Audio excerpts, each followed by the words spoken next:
The first thing I always notice when I get on a plane is how little space there really is between me and imminent death. I mean, honestly, have you ever looked at the windows next to your seat? There's like maybe 1/8 of an inch window right next to you that bends because it's plastic.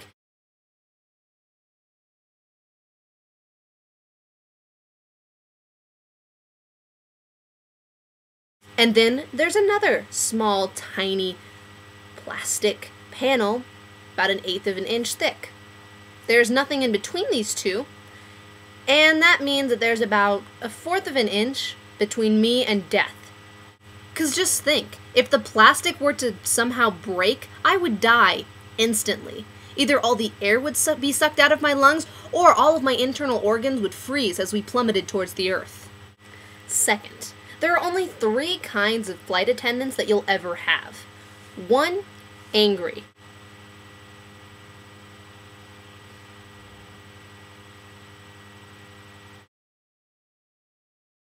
The second kind of airplane attendant is mumble.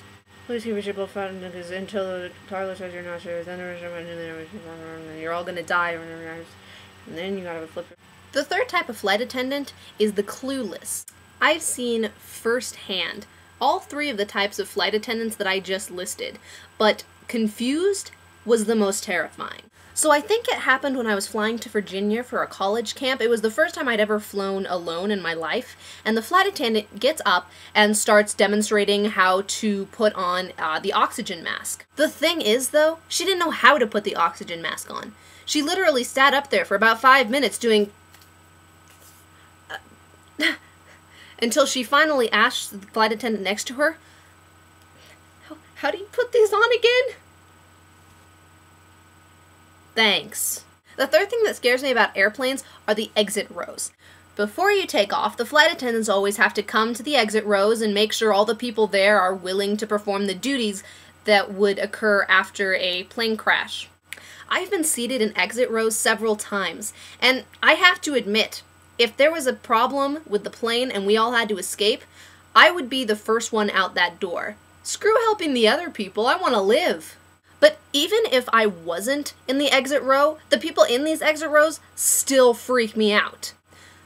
On my way to Texas, I was seated in one of these exit rows next to my mom.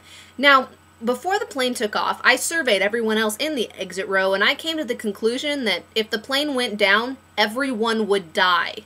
'Cause see, it was me, my mom, neither of us were in great shape.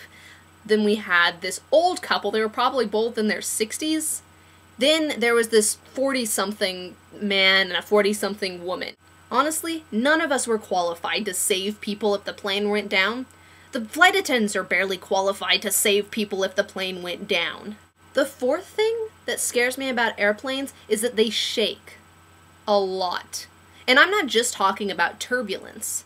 On one of my flights last summer, I was looking at the window because I was seated next to one of the wings, and I was looking at the wing, and before we'd even started, it was going like this. Why is the airplane unstable? Why is this giant 40-ton bullet hurling above an altitude that I would be able to breathe at shaking?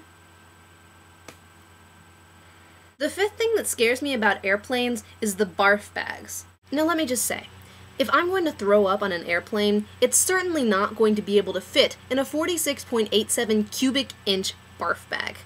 I am going to be throwing up much, much more than 46.87 cubic inches. Because if I barf, it's going to be spectacular, and these tiny little barf bags aren't going to do a thing. See, what I'm thinking is they need to cater to people like me. People with high barfing expectations.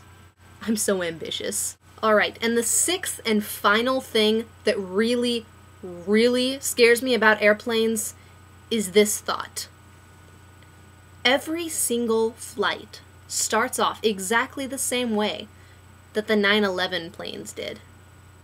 Think about it.